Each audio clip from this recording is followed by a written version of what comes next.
I'm sitting here writing this while my ex-girlfriend is literally standing outside my apartment building with a megaphone. Yeah, you heard that right. A megaphone. I'm 26 years old, and this is what my life has become. But let me back up, because the story of how we got here is absolutely wild. And it all started 3 weeks ago on a Monday night when those 4 words came out of her mouth. We need to talk. You know that feeling, right? That sinking sensation in your gut when someone says those words.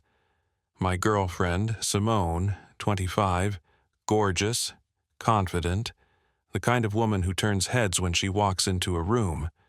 We'd been together for almost 3 years. Living together for the last 10 months in what I thought was a pretty solid relationship. Sure, we had our moments, but nothing that seemed catastrophic. Nothing that prepared me for what came next. She sat down on our couch, the one we'd spent an entire Saturday arguing about at IKEA before finally agreeing on, and she looked at me with this expression I couldn't quite read. Babe, I've been thinking a lot lately, and I feel like we need a break. A break. The word just hung there in the air between us like smoke. I tried to lighten the mood because that's what I do when I'm uncomfortable. A break? Like Ross and Rachel? Wrong move. Her face hardened instantly. Don't make jokes, I'm serious. I need some time to figure things out. And just like that, the ground beneath my feet started to crack. I steadied myself, tried to stay calm. Okay, what brought this on? She did this thing where she wouldn't quite meet my eyes, looking instead at her hands, at the wall, anywhere but at me. I just feel like we're stuck in a routine. My cousin Desiree invited me to Miami for a week. I think the time apart will give us perspective. Miami, a week. And then it hit me. My birthday was that Saturday, just 5 days away. We had plans. She'd made reservations weeks ago at this Korean barbecue place I'd been dying to try, the one with the wait list that's usually backed up for months. She'd been so excited when she got the reservation, sending me 3 excited texts in a row about it. You're going to Miami this week? Over my birthday? I couldn't keep the edge out of my voice. She had the audacity to look annoyed with me. Oh my God, everything isn't about you. This is about my mental health. Mental health.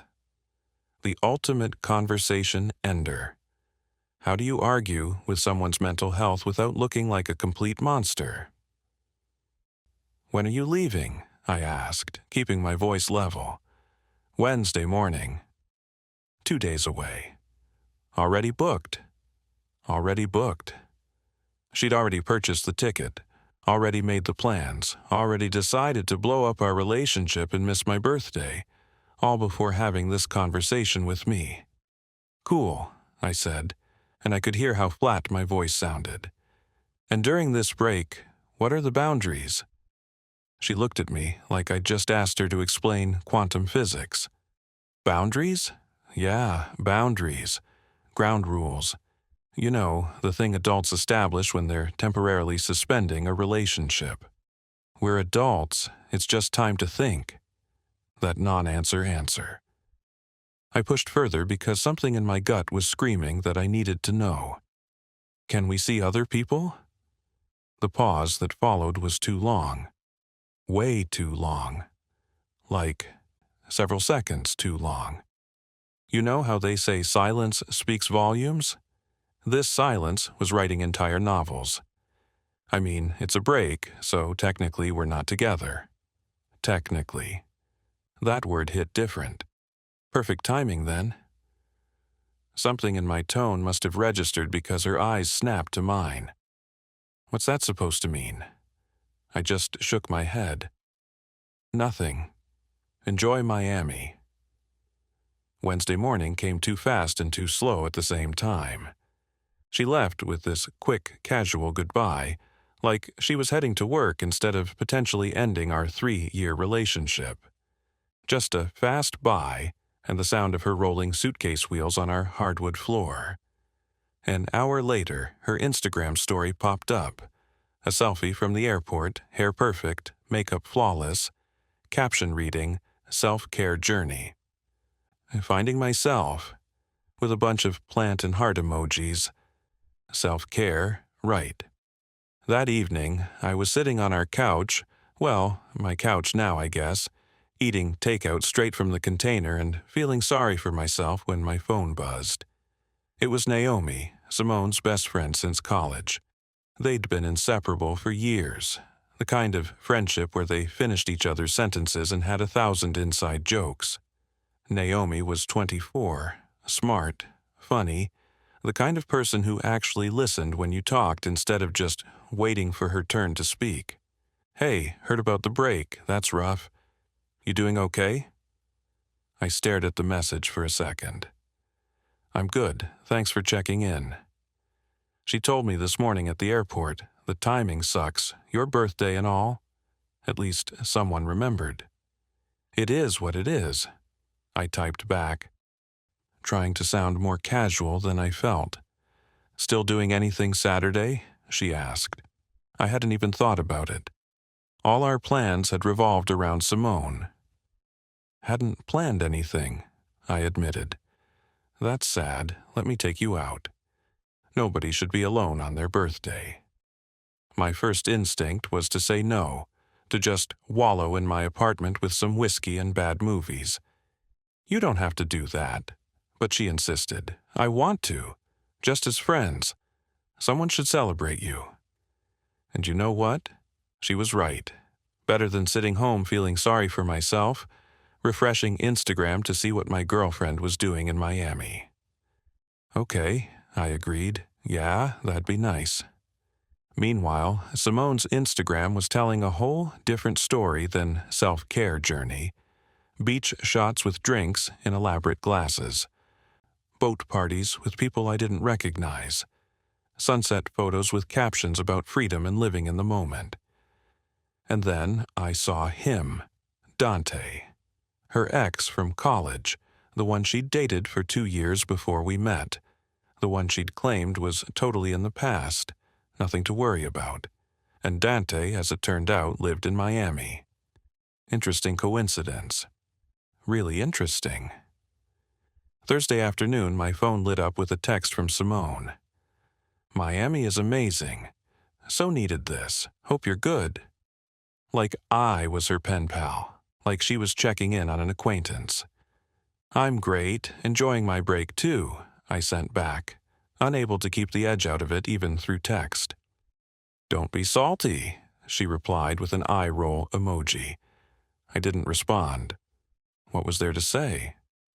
Saturday arrived, my birthday, feeling less like a celebration and more like just another day. I woke up to the usual flood of texts from family and friends. Happy birthday messages, cake emojis, all the standard stuff. But nothing from Simone. Not a text, not a call, not even a story mention, nothing, whatever. I told myself it didn't matter, but it did. Of course it did. Naomi picked me up at 6, and when I opened the door, I had to do a double take. She looked incredible. Like, stop you in your tracks, incredible. Red dress that fit her perfectly, heels, hair done, makeup flawless. Effort had definitely been made, serious effort. "You look amazing," I said, and I meant it. She smiled, and there was something in that smile I hadn't noticed before. "Thanks. Birthday boy deserves the best." We went to this upscale place instead of the Korean barbecue. Honestly, better choice. The kind of restaurant with low lighting and food that's almost too pretty to eat. We talked for hours about everything and nothing. Work drama, travel dreams, movies we'd loved and hated, embarrassing childhood stories. She was present in a way I'd forgotten people could be. No phone checking every 5 minutes, no distracted uh-huhs while scrolling. Just real conversation, real attention, real interest in what I was saying. After dinner, we were walking back to her car, and the night air felt good, cool without being cold. That's when everything shifted. "Can I be honest about something?" Naomi asked, stopping on the sidewalk. Her voice had changed, gotten softer, more serious. "Sure," I said, my heart suddenly beating faster for reasons I couldn't quite name. "I've had feelings for you for a while, like over a year." The words just hung there between us, and I felt like the entire world had tilted slightly off its axis. I know, best friend code and everything, but watching her treat you like an afterthought has been killing me. And this Miami thing? I know why she went. "Naomi," I started, but she kept going, words spilling out like she'd been holding them in too long. "Dante. She went for Dante. She's been texting him for months, deleting the messages. But I saw them once when she left her phone unlocked. She thinks you're too safe, too predictable. She wants to see if there's still passion with him, if there's still that spark they used to have. And you're telling me this now because I had to know. Had to understand why this moment, why tonight. Because you deserve someone who chooses you first, not someone who keeps you as a backup plan while they explore other options." And then she kissed me, soft and quick, pulling back almost immediately like she couldn't believe she'd actually done it. Sorry, I shouldn't have. But I kissed her back. Really kissed her. And it felt right in a way that was terrifying and exhilarating at the same time. We went back to my place and talked until 4 in the morning. She told me everything. How she'd hidden her feelings for over a year, sitting through dinners and game nights watching Simone and me together. How guilty she felt about wanting her best friend's boyfriend. How angry she was at Simone for taking me for granted, for treating what we had like it was disposable. She stayed over, but on the couch because despite everything, despite the kiss and the confession and the fact that Simone was probably in Dante's arms right now, we weren't trying to be messy. Not yet. Sunday morning came with sunlight streaming through my windows.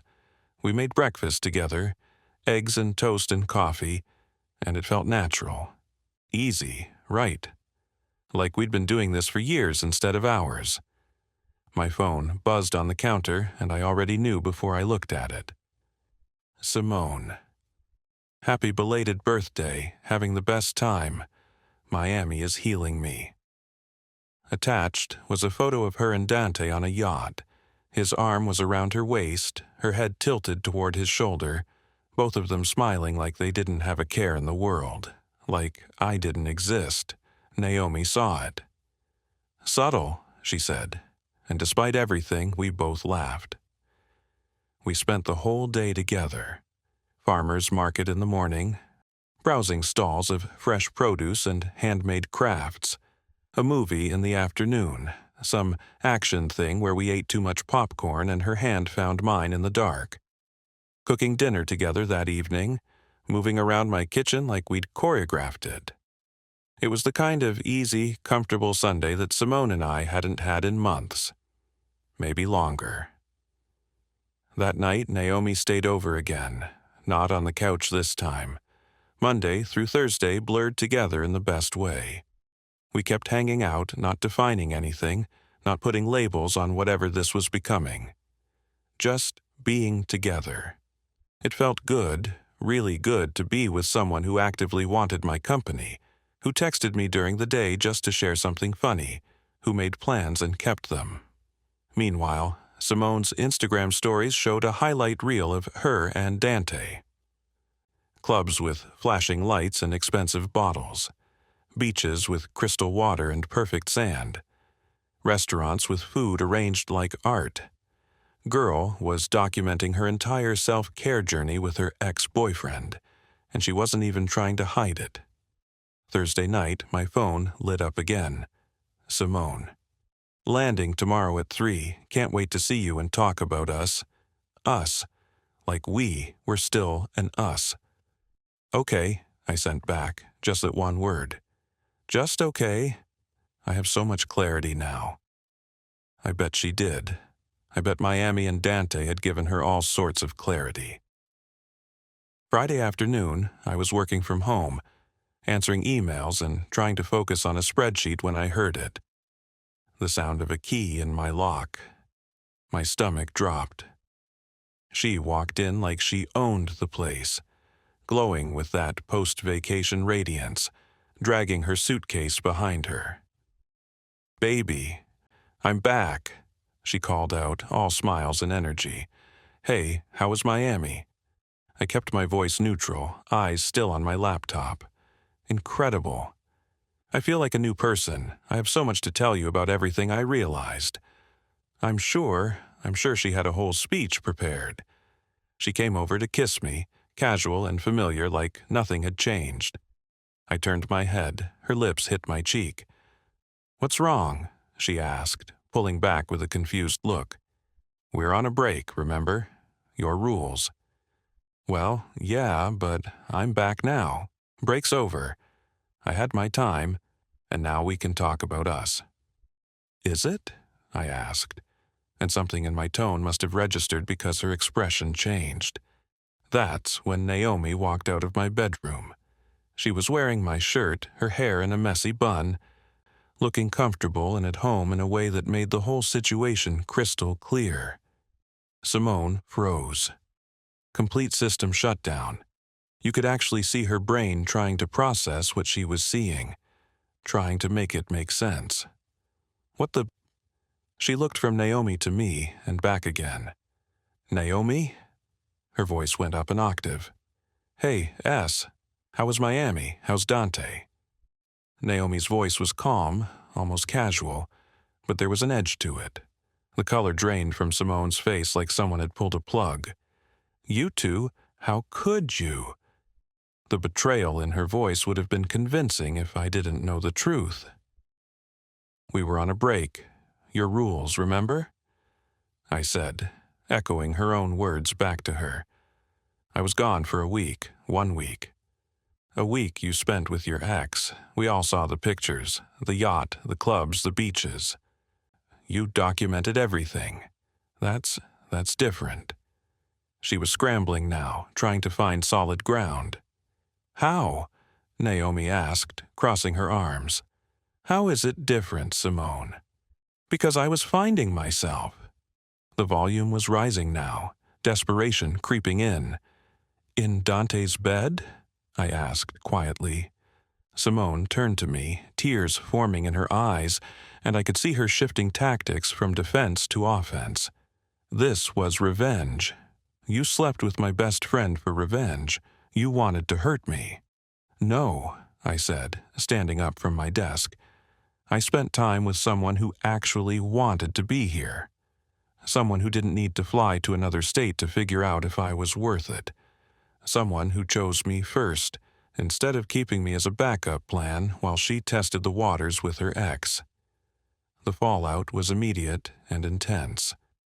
After the initial shock wore off, Simone absolutely lost it, full meltdown mode. "How long has this been going on?" she demanded, voice shaking with rage and tears. "Since my birthday. You know, the one you missed for Miami." I wasn't trying to be cruel, just honest. "You planned this. You two planned this to hurt me." "Nobody planned anything," Naomi said, her voice steady. "You left. Life moved on." Life moved on? It was a week. 1 week. You couldn't keep it in your pants for a week. The irony of her saying this after spending a week with her ex-boyfriend was completely lost on her.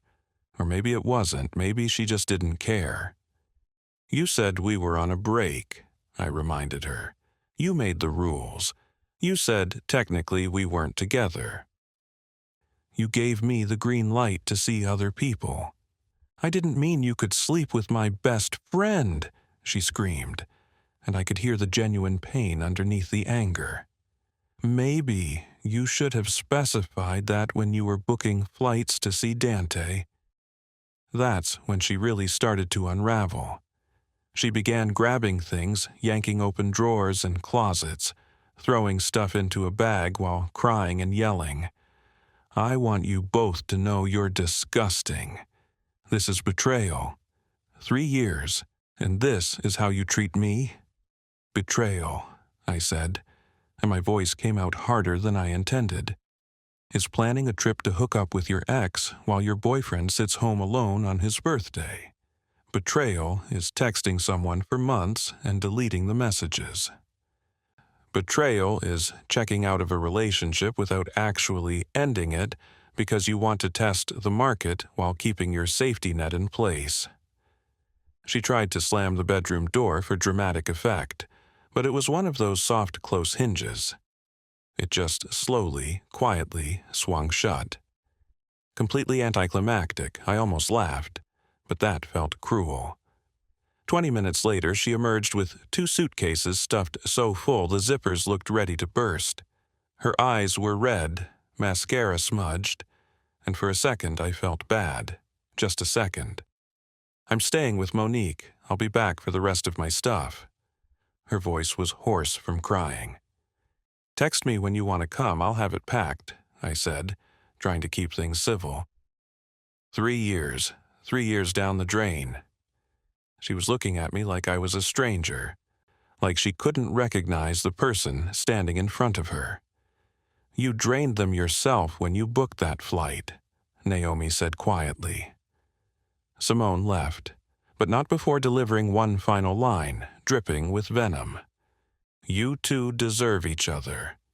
Thank you, Naomi and I said in unison. That really pissed her off. You could see it in the way her whole body tensed, the way she wanted to say something else but couldn't find the words. She turned and left, the door closing behind her with another anticlimactic soft thud. The texts started an hour later. My phone was lighting up like a Christmas tree. I can't believe you did this. Naomi was supposed to be my friend. How could she? You're heartless. You're a monster. I made one mistake. One. Dante meant nothing. It was just confusion. Please, can we talk? Just talk. I'll explain everything. I hate you. I love you.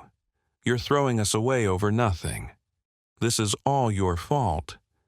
I didn't respond to any of them. What was there to say? Every text just proved that she still didn't get it, still couldn't see her own role in this disaster. But Simone wasn't done. Oh no, she was just getting started. She went on a full campaign, a scorched earth policy designed to salvage her reputation while destroying mine. First, she hit social media hard. Vague posts about betrayal and fake friends and learning people's true colors. Cryptic enough that people had to ask what happened, which was exactly what she wanted. Her version of events was simple and devastating. She went on a girls' trip for her mental health, really needed the space to work through some personal stuff, and came back to find her boyfriend cheating with her best friend. Poor Simone, betrayed by the 2 people she trusted most. My version? Nothing. I didn't post anything. Didn't feel the need to air our dirty laundry for likes and comments.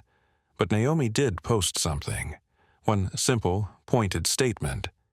When someone leaves you for their ex, don't be surprised when you find someone better. The comments exploded. People who'd been following Simone's stories, who'd seen the yacht pictures with Dante, they connected the dots real quick. Wait, wasn't that her ex in Miami? So she left him and is mad he moved on? The math ain't mathing. Hold up, she cheated first and is crying victim? Then Simone started the friend recruitment phase, calling our mutual friends and giving them her spin on things. She was strategic about it too. Calling people she thought would be sympathetic, building her army one conversation at a time. Our friend Jerome called me on Tuesday. Yo, what's going on? Simone saying you cheated on her. I could hear the confusion in his voice, like he couldn't square what she was saying with the person he knew. She went to Miami to hook up with her ex. We were on a break. Her idea. I laid it out simply. No embellishment needed. A break? Word? She told me it was a family trip to visit her cousin. The lie was so blatant it was almost impressive. Check her Instagram. Dante's in half the pics. There was a pause as I heard him scrolling. Oh, damn, that's wild. She's really out here on a yacht with dude and crying about you. She really thought she was slick, I said, and we both laughed because what else could you do? But the real show came Wednesday when Simone showed up at my apartment with reinforcements. Her brother Terrell and her friend Monique came to help her get the rest of her stuff. I'd packed everything as promised. Every item that was hers boxed up and labeled. Terrell looked at me with this expression of disappointed disgust. You really ain't shit for this. I took a breath, stayed calm. Your sister went to Miami to hook up with her ex. Ask her about Dante. Terrell turned to Simone. She said it was a girls' trip. It was a girls' trip. Dante just happened to be there. We're friends. That's it. Even now, she was still lying. Just happened to be in every picture? I pulled up her Instagram, scrolled through the Miami posts. Just happened to be on the yacht? Just happened to have his arm around you in this one? And this one? And this one? Stop talking to me, you backstabber. Simone grabbed a box, nearly dropping it in her anger. They loaded up the boxes, making trips to Terrell's truck. Simone kept trying to take things that weren't hers, testing to see what she could get away with. She grabbed the coffee maker. That was a gift from my mom. Your mom gave it to me for my birthday. Last year, I was there. She moved to the air fryer. I bought that before we even met. Receipts in my email if you want proof. She even tried to grab my PlayStation, the one I'd had for years, the one that predated our relationship by at least 2 years. That's mine, I said firmly. I use it too. Her logic was astounding. Used, past tense, you don't live here anymore. Terrell stepped in. Let her take something, damn. She took a week in Miami with her ex. That's enough. The finality in my voice must have registered because they stopped arguing. As they were leaving with the last load, Simone turned back one final time. She stood in the doorway, boxes stacked in the hallway behind her, and looked at me with pure pain and anger. I hope you know you ruined everything. You destroyed us. You destroyed 3 years. No, I said quietly but firmly. You ruined everything when you chose to test the waters with Dante. I just refused to wait around while you did it.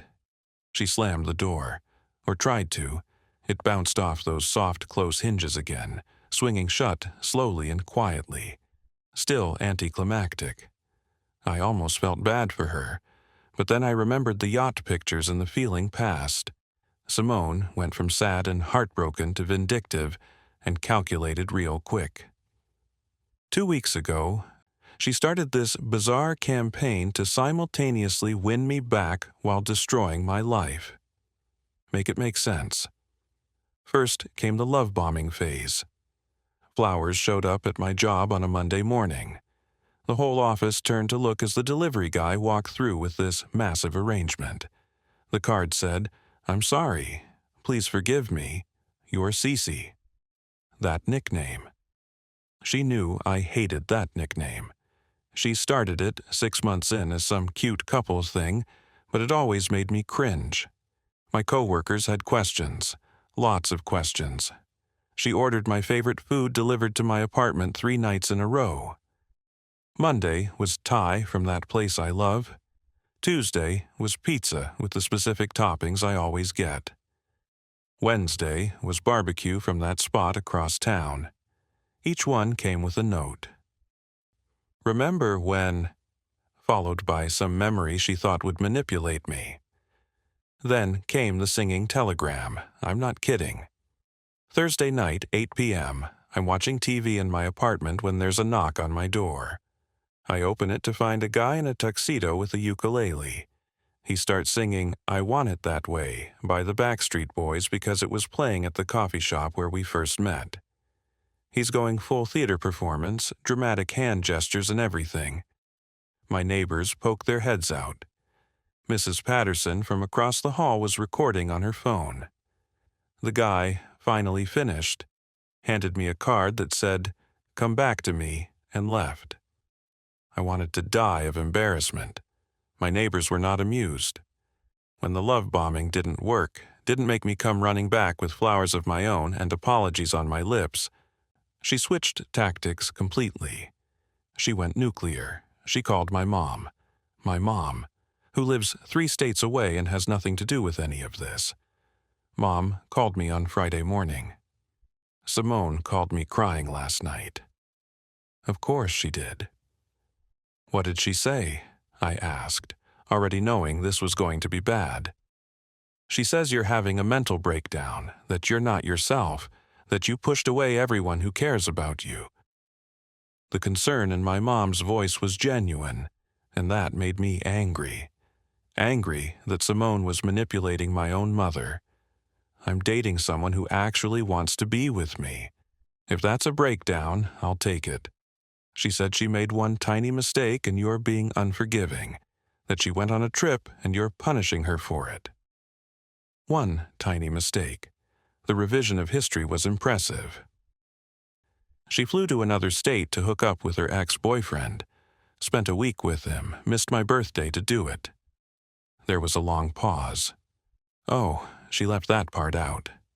Yeah, funny how that works. Well, good riddance then. You deserve better, honey. Thanks, Mom. But Simone wasn't done, not even close. She tried to get me fired, actually called my job and spoke to HR claiming I was emotionally unstable and creating a hostile work environment. Said I was having a breakdown and it was affecting my performance and making everyone uncomfortable. My manager, Carl, pulled me aside Tuesday afternoon. Hey, we got a weird call about you yesterday. I closed my eyes. I already knew. My ex? Yeah. She said you're dating a coworker and making everyone uncomfortable with the relationship. The accusation was so random and baseless it was almost funny. I don't date anyone here. I'm barely friends with anyone here. That's what I thought. We're ignoring it, but you might want to document this stuff. If she keeps calling, it could turn into harassment. She tried the same thing with Naomi. Called Naomi's job claiming she was engaging in inappropriate relationships that reflected poorly on the company's values and professional standards. Naomi's boss literally laughed and hung up. Told Naomi about it later as a funny story about a crazy person who called. Some woman called trying to get you fired over your dating life. I told her we don't regulate our employees' personal lives and hung up. Thought you should know someone's targeting you, though. But the peak of the crazy, the absolute pinnacle of unhinged behavior, came last weekend. Saturday morning, 7 a.m., I'm dead asleep when I hear loud banging on my door. Not knocking, banging. Like the police are here to arrest me. I stumble out of bed, pull on pants, and open the door, still half asleep. It's Simone and Dante. What the hell? I'm trying to process what I'm seeing. We need to talk, all of us, Simone announces, pushing past me into my apartment. It's 7 in the morning on a Saturday. I'm still trying to wake up, trying to understand why Dante is here. Bro, just hear her out, Dante says. Bro. This man I've never met in my life is calling me bro like we're friends. There's nothing to talk about, but they're already inside. Simone is pacing. Dante looks like he wants to be literally anywhere else. I brought Dante so you can see we're just friends. Nothing more, just friends. That's her opening argument. That's what she woke me up at 7 in the morning to tell me. Naomi appeared from the bedroom in my shirt and sleep shorts, hair messy from sleep. Then why is he here at 7 a.m.? She asked, voice sharp and awake in a way I wasn't. To prove there's nothing between us, to show him we're just friends and I made a mistake and we can fix this." Simone's voice was getting higher, more desperate. "You flew to Miami to prove there's nothing between you?" I was trying to follow the logic and failing. Dante finally spoke up, and what he said changed everything. "Look, man," she said, "if I came here with her, she'd stop calling me. She's been blowing up my phone non-stop since she got back to town." "What?" Simone's face went pale. "That's not— Dante, shut up." But Dante was done. You could see it in his face. He was tired of this. Tired of her. Tired of being dragged into drama he didn't sign up for. "I'm just trying to help. She won't leave me alone since Miami, calling, texting, showing up at my place." He turned to me, man to man. "For real, though, we didn't even hook up. She wanted to, made it real clear she wanted to. But I got a girl now, a serious girl. Simone just took pictures with me to make you jealous. Strategic angles and timing to make it look like something it wasn't." Simone looked like she wanted the ground to swallow her whole. You could actually watch the blood drain from her face in real time. "So, let me get this straight," I said slowly, making sure I understood. "You flew to Miami, missed my birthday, to fake hook up with your ex to make me jealous? That was the master plan?" It wasn't. I was confused about my feelings. I thought maybe seeing him again would give me clarity about us. The explanation sounded hollow even to her. "I'm out. Simone, please stop calling me. Stop showing up at my place. Stop texting my girlfriend. We're done. We were done 3 years ago. Move on." Dante just walked away, shaking his head like he couldn't believe he'd gotten involved in this mess. Simone started crying, real tears now, not the manipulative kind but the genuine kind born from humiliation and loss. See? There was nothing. It meant nothing. He meant nothing. "You threw away a 3-year relationship for nothing," I said, echoing her own words back at her. "I threw it away?" She looked genuinely confused, like she couldn't comprehend how this was her fault. "You stole him from me." The accusation hung in the air. Naomi laughed, actually laughed out loud.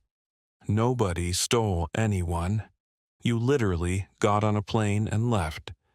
You said you wanted a break. You spent a week trying to seduce your ex. You don't get to be the victim here." Then came the bargaining phase. Simone's voice got softer, more pleading. "We can work through this. People do it all the time. Couples therapy. We can go to couples therapy." "We're not a couple," I said, as gently as I could manage. "We could be again. I'll forgive you for Naomi. I'll forgive everything if you just give us another chance." The audacity was breathtaking. "You'll forgive me?" I couldn't believe what I was hearing. "Yes, I understand you were hurt. You acted out. I forgive you for that." She actually thought she was being generous. Naomi laughed again, couldn't help herself. "This isn't funny." Simone wheeled on her. "It's a little funny," Naomi said, and I could hear the edge in her voice now. "You're standing here at 7 in the morning with the ex you fake cheated with, offering to forgive us for getting together when you literally dumped him and flew across the country." That's when Simone lost it completely. Started screaming about betrayal, about friendship, about loyalty, about everything we'd thrown away. Her voice echoed in my apartment, probably waking up the whole floor. Neighbors started poking their heads out into the hallway. Mrs. Patterson was back with her phone. "You need to leave," I said firmly. "This isn't over. We're not over." But we were. We'd been over since that Monday night 3 weeks ago. It's been over since you booked that flight to Miami. She left, but not before yelling one final threat. "You'll regret this, both of you. You'll regret throwing away something real for whatever this is." I did not regret it. Not even a little bit. So remember when I started this whole story by saying Simone was outside with a megaphone? Yeah, that happened yesterday, Wednesday afternoon. I'm working from home on a Zoom call, actually, when I hear this distorted yelling from outside. At first, I think it's construction or something. Then I hear my apartment number. I mute my mic, tell my coworkers I'll be right back, and look out my window. There's Simone on the sidewalk with an actual megaphone, the kind coaches use at football practice, and a poster board sign that says, "Cheaters live here," with an arrow pointing up at my building. I immediately called the cops. While I was waiting for them to arrive, I recorded everything on my phone, because who would believe this without proof? Simone was going full performance art. Attention, everyone, attention! The man in apartment 4B seduced his girlfriend's best friend while she was away taking care of her mental health. My neighbor, Mrs. Patterson, bless her heart, yelled back from her balcony. His girlfriend, who went to Miami with her ex-boyfriend, right? We all saw the Instagram pictures, honey. That's not the point. Simone's voice cracked through the megaphone. Other neighbors started coming out now. This was better than cable TV. Some random guy from the building next door yelled over, "Didn't you leave him? Didn't you say you wanted a break?" "We were on a break," Simone screamed back. Someone else, I couldn't see who, yelled out, "Like Ross and Rachel?" And a bunch of people laughed. "This isn't a TV show. This is my life." "Then why do you have a megaphone?" Mrs. Patterson again. She was enjoying this way too much. That's when the cops showed up. 2 officers, looking annoyed that their day had come to this. Simone tried to explain to them that she was exercising her First Amendment right to free speech. They explained that she was disturbing the peace, and if she didn't leave immediately, they'd arrest her for harassment. She got an official warning, paperwork and everything, and had to leave. But here's where karma really kicked in, where the universe finally balanced the scales. Remember how Simone's job was social media manager for a boutique marketing agency? They were all about brand image and professional reputation. Well, someone, and I swear it wasn't me, sent them the video of the megaphone incident. Also sent them screenshots of her Instagram posts from Miami.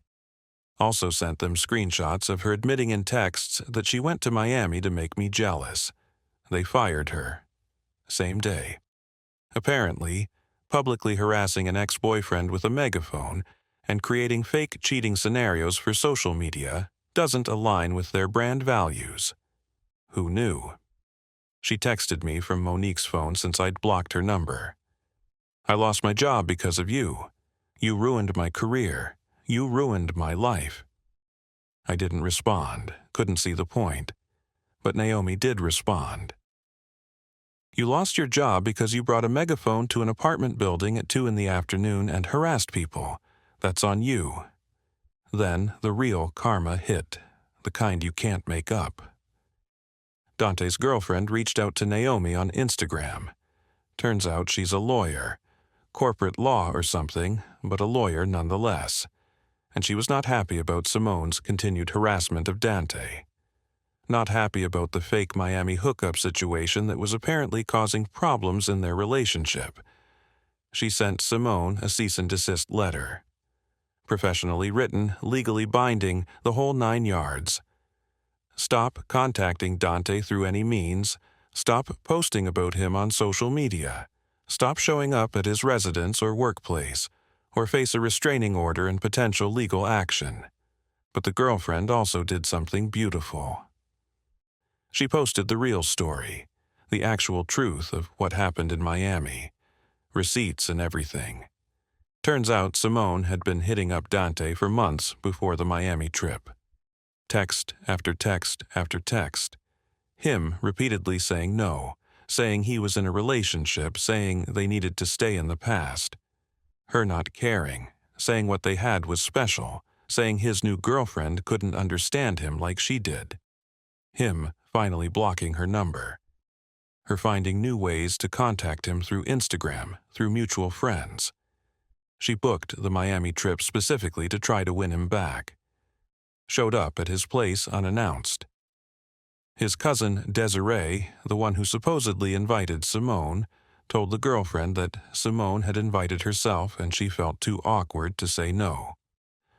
Dante only hung out with Simone to be polite, to make his cousin's situation less uncomfortable.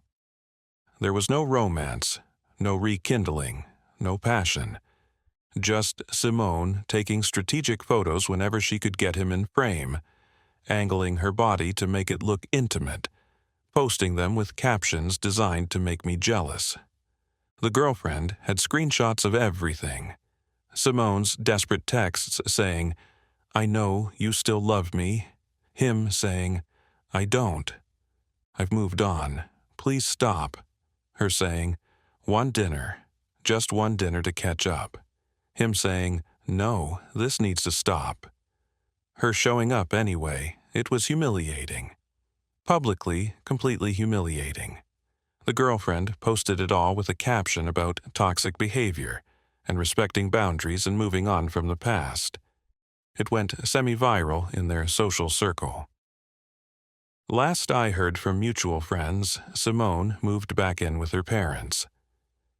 They live in another state, somewhere in the Midwest. She's taking what she calls a social media break, which really means hiding from the embarrassment of having her behavior exposed to everyone who knows her. She's job hunting, but apparently having to explain why she was fired from her last position. Well, I harassed my ex-boyfriend with a megaphone and it got recorded. Doesn't look great on interviews. She's still telling people I ruined her life, though. Still playing the victim. Still refusing to take accountability for any of her choices.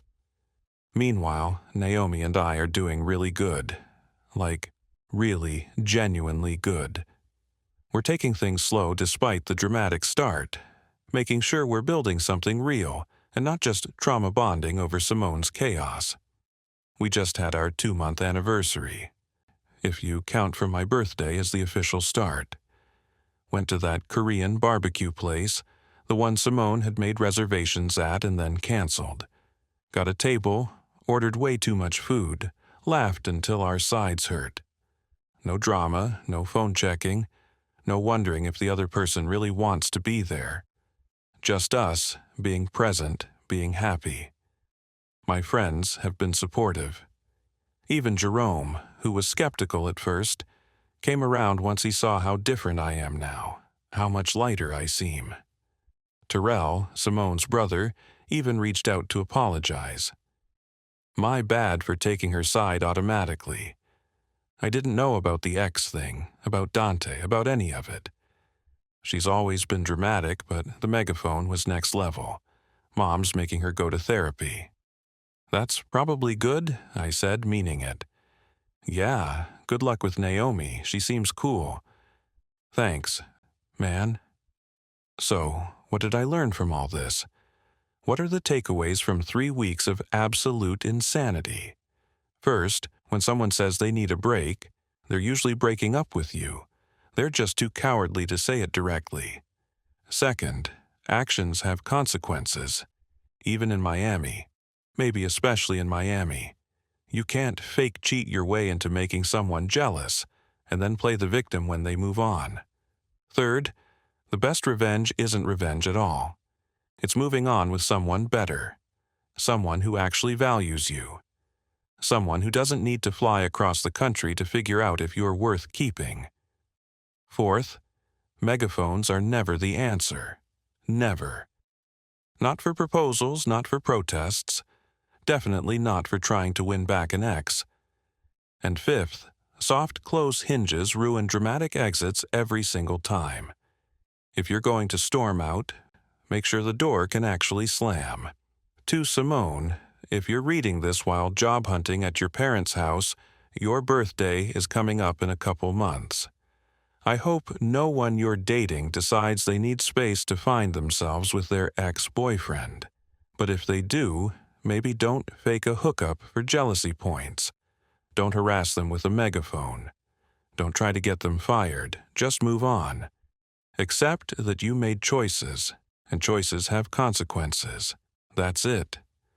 That's the whole story. The drama's over. Life's good. Actually, life's better than good. Life's exactly what it should be when you're with someone who chooses you first, every single time.